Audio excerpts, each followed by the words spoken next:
তুফানের title track যেখানে on crore খরচ হয়েছে, অর্থাৎ বাংলাদেশি সিনেমায় এটা প্রায় 1 কোটি, কিন্তু এই মুভির জাস্ট একটা গানের জন্যই এত টাকা খরচ, তার মানে বোঝাই যাচ্ছে এই মুভির অন্যান্য খরচ কেমন হবে।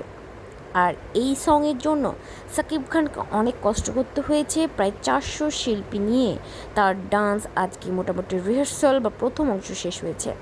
এই মুভির শ্যুটিং অর্থাৎ তুফান মুভি আগামী কুরবানি ঈদে মুক্তি পাবে। এই মুভির শ্যুটিং হবে ইন্ডিয়াতে 45 ডেজ।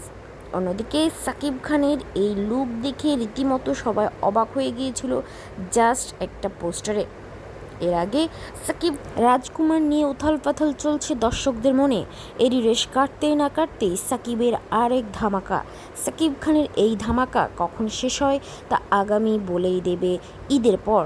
যদিও ঈদের পর শেষ হবে না এই ধামাকা, কারণ তারপরেই আসতে চলেছে দরদ আপডেট।